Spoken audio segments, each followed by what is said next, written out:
ponk bi ñuy waxtaanee dafay ñeewal meeting bi ba tey meeting le 9 bi nga xam ne moo amoon stade Caroline Faye attaque yeeg contre attaque ak li nga xam ne moom la suscité réaction yu bëri daal na ci am ba niki démb coalition Diomaye président daal dinay bet ci ab communiqué di sargal waaye félicité militants yi nga xam ne ñoom ñoo jàppoon ci bés bi ba mu yemm waaye nag di fàttali bu baax ne que ñoom daal kenn du détourné wala di manipuler di joxe ay fausse information par rapport ak événement boobu ñoom dinañ continuer di wëyal li nga xam ne moo di seen activité élargir mbir yi ba mu gën a yaatu Babacar. waaw démb la waa coalition Diomaye président jote becc ab bataaxal dellusiwaat ci seen wàllum meeting bi ñu doon amal le 9 foofee ca Mbour.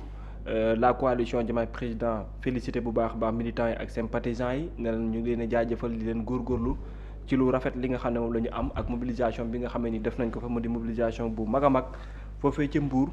mu ànd ak succès boo xam ne foo ko natt aussi weesu na ko boole ci nag li nga xamante ni moo di opinion publique bi taxawaay bi nga xamante ni am nañ ko ci ak nature ba nga xam ne moom la meeting boobee jotoon na jël di wane bu baax a baax que ne lu jëm seen wàllum doxalin dafa doon loo xamante ni dafa ànd ak noblesse boo xam ne foo ko natt weesu na ko waaye itam noonu nga xam ne lañ ko diffuser itam doon loo xamante ni yaatu na lool waaye itam bokk ci tamit nag la nga xam moo de manipulation gi ci am aussi la ca génn moom moo ci ëpp doole waaye teewul am na ñoo xam ne la leen tax a jóg moo di yàq ak salter la nga xam ne moo di seen ndaje googee yóbbee nag coalition Diomaye président ñu xam ne comprendre nañ jeu bi ci nekk yépp boobu tam dina ci bokkaat nag ñu jaajëfal ki nga xam moo di président de la république ci posture bi nga xam ne tey jii ak engagement gi mu yëkkati dal di koo jagle réewum Sénégal ak tamit accompagnement bi nga xam ne mu ngi koy amal jëmale ko ci coalition boobee yóbbee ñu jàpp ne liggéey bi nga xam ne moom la ñu am ñoom liggéey la boo xam ne bu noble moom la nekk ba tax daal tey ji daal lañ gën a sànjaaf lu jëm seen boobule meeting ak lépp loo xam ne lu ko ëmb moom la doon soxlaas tom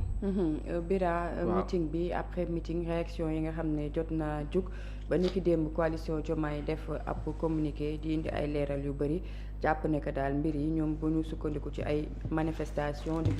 diffusion de fausses nouvelles ak yeneen li ni mel ñu kontaan ñoom bu baax ci seen bés bi ba pare nag ne dañuy œuvrer daal di gën a wëyal li nga xam ne moo di seen i activité politique nan nga gisee communiqué bi. waaw maa ngi koy lire nii bon liroon naa ko démb. xam nga nee nañu une image vaut 1000 mots et je pense que concernant le meeting c'est les images qui parlent ku nekk nag yaa xam noo koy analyser souvent xam nga nee nañ le verre à moitié vide à moitié plein yow yaa koy analyser si sa perception bopp bu la neexee nga ne c'est à moitié vide kii ni la non c'est à moitié plein loolu perception nit la léegi nag yow mi nga xamante ni yow yaa organiser sa xew-xew boo jàppee ni c'est une réussite totale loolu nangul nañ la ko waaye nangulul ñeneen ñi tamit ñu amal ci ab gëstu ci niñ ko natte léegi nag bu ñuy wax ni seen communiqué bi di leeral xam nga tamit leeral bu bëri bi kii s'excuse s'accuse mais tamit trop d'explication day mel ni yow tu es fautif de quelque chose pourquoi trop d'explication donc maa ngi gis communiqué bi qui félicite tous les militants sympathisants qui ont fait du meeting de Mbour un grand succès et informe un grand succès en gras Mbour en gras militants sympathisants en gras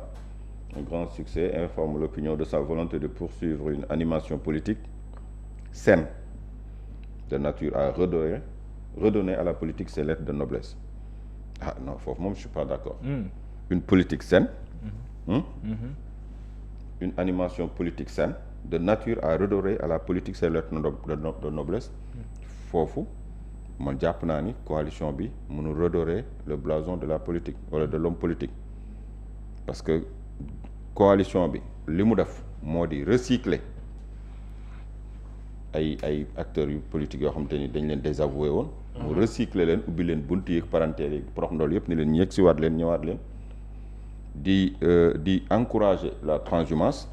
la dernière en date moom mooy le cas de Cheikh Issa Sall de Mbour ñu bëri njortoon ko di wax ni président jot na ko recevoir tout dernièrement mais ku xam Cheikh Issa Sall bu Mbour war a xam ni Pastef lépp lu muy sumb wala di ko organiser ñëpp la ci waroon tàllal loxo ba mu des Cheikh Issa Sall bu Mbour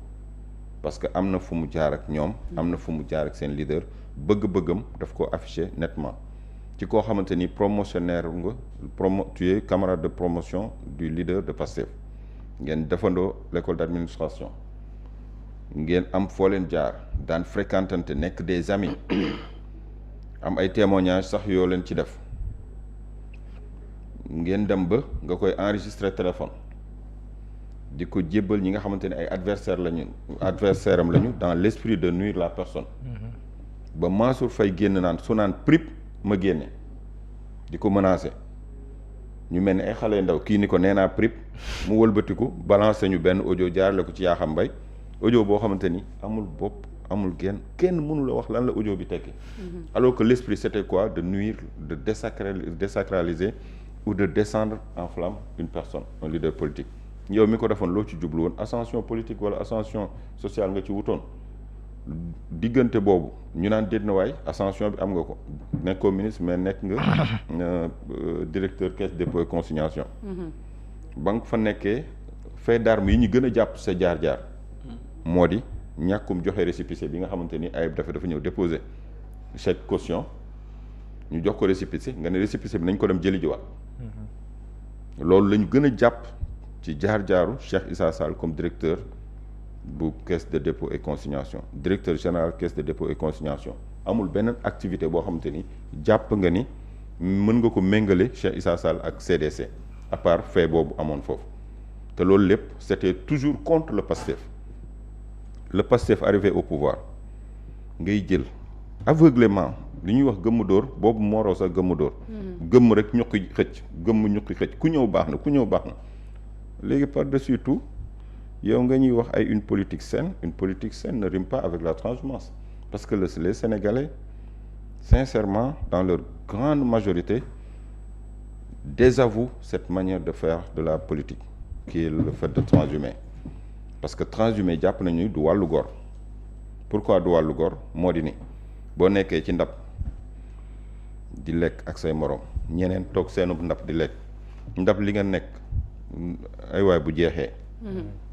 suur nga suuroo goreel jóg dem raxasu bàyyi ñeneen seen bool surtout que yow bu say pexe sotti woon kii fi mu toog du fa toog surtout nga assumer loolu surtout surtout après nga war a assumer tam divergence ngeen am quoi waaw opposé wu bàyyi ko moom mu gouverner avec honneur ak dignité nga garder sa camp d'opposant même boo opposé wul sax mais yow xoola bàyyi leen ak la ñu yor ndax bañ ciy dem yéene woo leen ko woon te def nga le tout gëmoo lu ñu nekk gëmoo ko ba pare def nga le tout pour ñu bañ cee ne ba lii am na mu nekk volonté sénégalais yi mais nga gore ànd ak sa dignité ne serait-ce que pour l'histoire mais non dem nga rejoindre ba pare boo demee surtout que da ngay ridiculiser sa bopp tu nous racontes des bobards ay wax yoo xamante ni voilà doo xam sax en réalité lan la parce que ñoom ku ci transhumé en fait da nga koy wutal loo ko expliquer di wane ni bon on comme le disait quelqu'un nee na on m'accuse de retourner ma veste mais il faut savoir que cette veste des deux côtés elle est noire benn député français après la guerre moo ko waxoon benn c'était un homme d'église maanaam veste bi deux tons la waaye benn ton la waaw boo ko dëppee ton bi mu lay jox benn la loolu la abbé bi waxoon c'était un homme d'église en même temps député et maire après la deuxième guerre mondiale damay fàtte turam mais loolu la waxoon on m'accuse de retourner ma veste mais il faut savoir sachez-le cette veste elle est des deux côtés noirs donc ñoom pour ñoom rek chaque fois fu ñu war a dem rek dinañ ko wutal ay explications yu plausibles ba nga xamante ni man jàpp naa ni coalition boobu moom bu ñuy wax wàllum redorer le blason de la politique wala faire une politique saine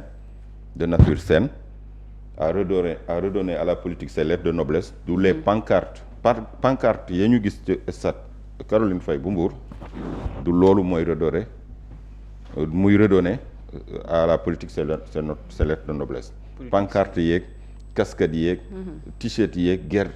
il y avait une guerre des pancartes ku nekk di wane ni mobilisé na ku nekk indi ay nit yoo xamante ni mën nañ jàpp ni ils n'ont même pas compris l'enjeu xamuñu sax li fa xewoon lan moo ko tax a jóg jàpp nañ ni daal c'est les pratiques d'antan qui reviennent donc alléluia au moins man dinaa mën a encaisser foofu quelque chose pour bouillir la marmite mu nekk loo xamante ni dañ ko doon ñaawlu ci wàllum politique kon bu dee wax yi tamit jàpp nañu coalition boobu ñëwul pour sellal politique assainirul politique parce que tey bu ñu la waxee Aminata Touré ñu wax la Abdourahmane Diouf ñu wax la Abdoulaye Tine defal sa micro trottoir du question de ad hominem c'est pas un débat de personne c'est juste l'opinion demal ci opinion bi nga laaj leen Abdourahmane Diouf Abdoulaye Tine maître Tine ki nga xamante ni moo di Aminata Touré ki ci des sax maître Serigne Gueye Diop sax moom kooku moom Serigne Gueye Diop moom nit ñi beneen problème la ñuy lijjanteeg moom du wàllum politique mais liñ la dénk ana lan nga ci def comprendre non nit ñi non man je parle de c'est pas ma pensée mais li may capté ci opinion bi loolu la du dañ koy jiiñ wàllum politique moom gisaguma ñu critiquer ko ci wàllum politique mais li ñu koy laaj mooy yow li ñu la dénk ana lan nga ci def ana 2000 volontaires yi ñu diggoon ana magasin témoin yi ñu diggoon ana mu magasin témoin ñu naan style Sonadis pour ñëw mën a maintenir les prix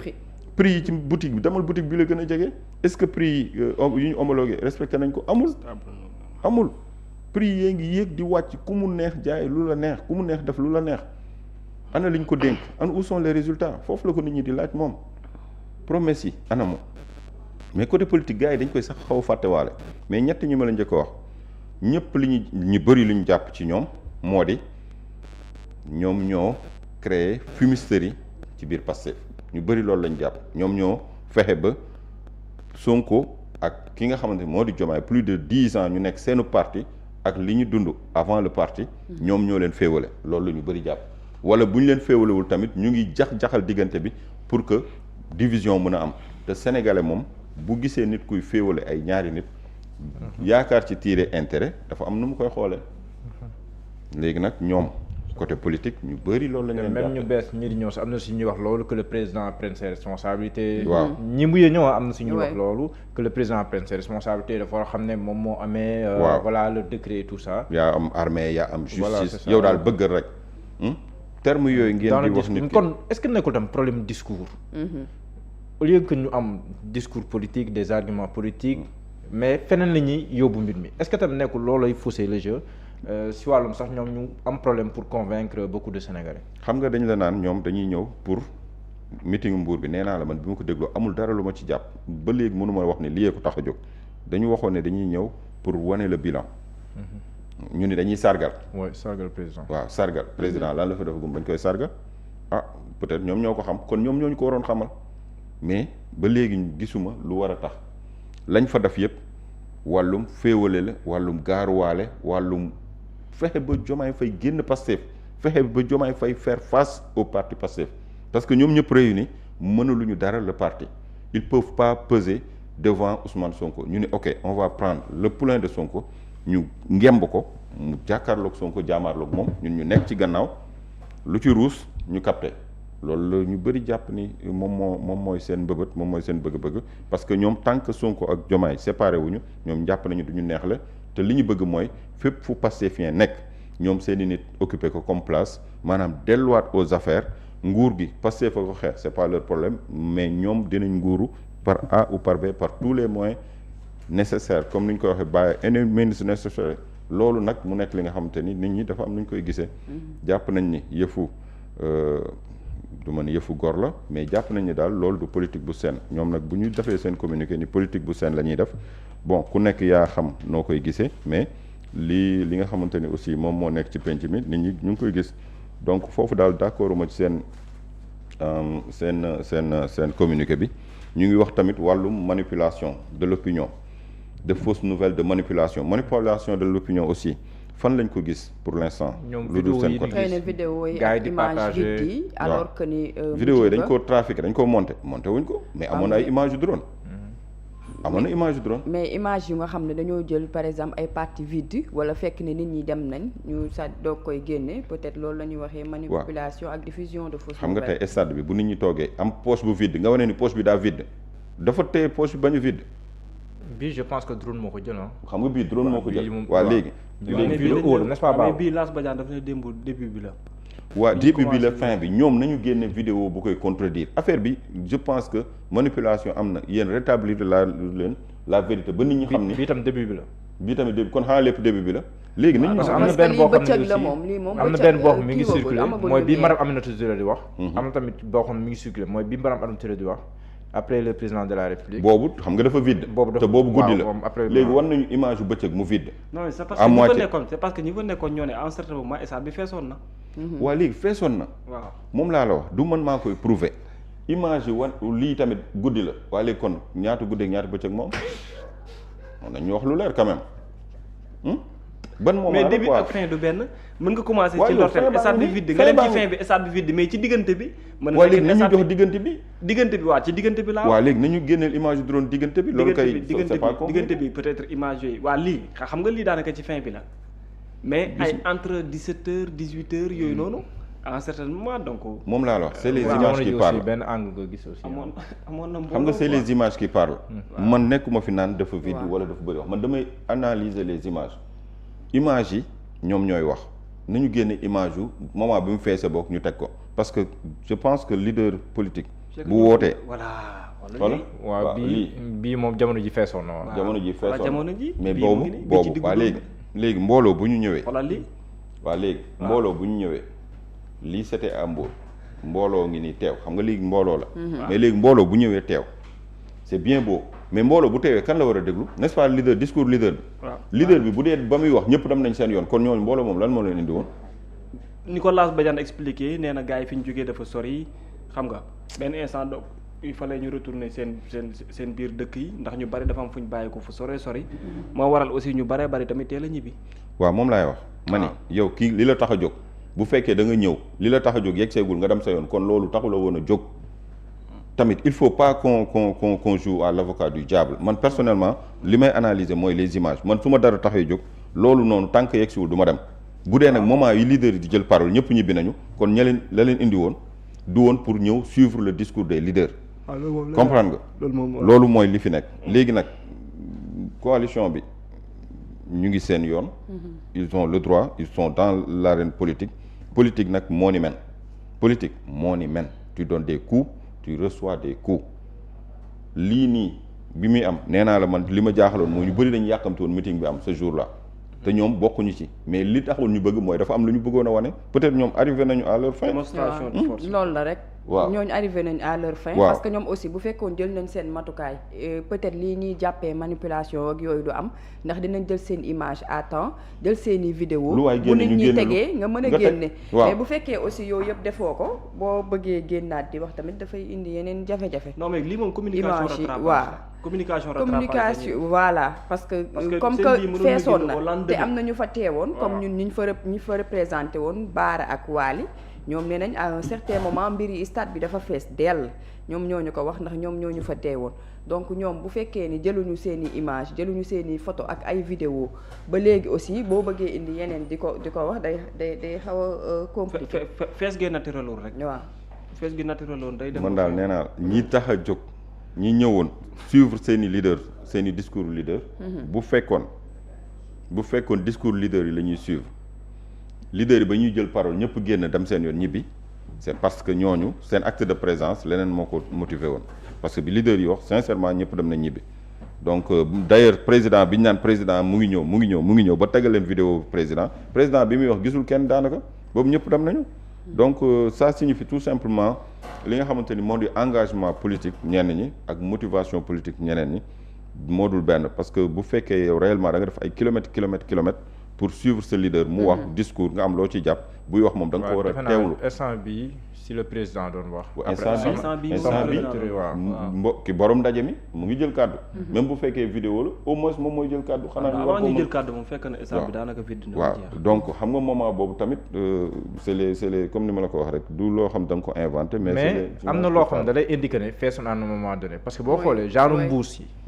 yooyu noonu si pelouse bi instant yi même Mitro mooy wax mais boo xoolee mbuus yi si pelouse bi mbuus yi ak objet yooyu daf lay won ne que parce que en général nit ki fu mu taxaw fa lay sànni lu mu taxaw. non est-ce que comprendre Mohamed billahi loolu da lay won ne am na ñu fa taxaw. li ngay wax nii wallahi c'est pas sérieux lii da ngay saboter coalition parce que bu dee ay mbuus mooy prouver ni amoon na ni. non je veux dire xam nga nit ku ne fa mu naanee ndox.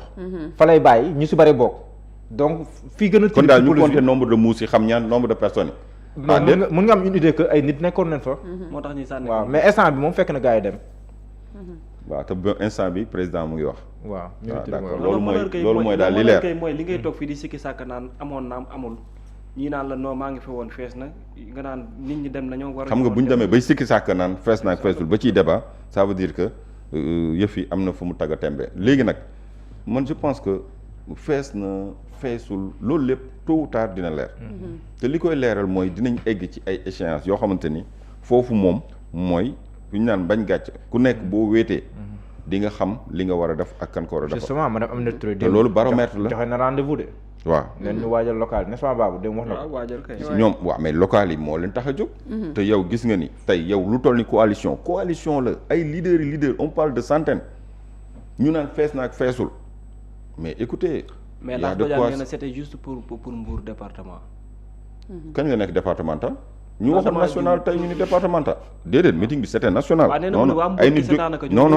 ay nit jóge nañ Tamba jóge Ziguinchor gis nga les images mais meeting sax c'est comme ça gis nga les images gis nga les témoins bu ñu dem nag ba affaire yi demee ni ñu bëgg a jaxasewaat affaire yi meeting moom d'habitude ñëpp fu ne la ñuy jógee donc bon loolu du kii meeting moom d'habitude ñëpp ci région yu ne la ñuy jógee ku ne mobiliser daal di ñëw indi ñii jóge Thiès ñii jóge Louga waaw ñii jóge Matam ñii jóge fu nekk daal di indi mbooloo donc ñu daal di continuer ba tey ci di ñeewal wàllum après le 9 bi Mouhamed Bira après ñu ñëwaat ci yow Mouhamed après le 9 bi attaque yi ci am contre attaque diffusion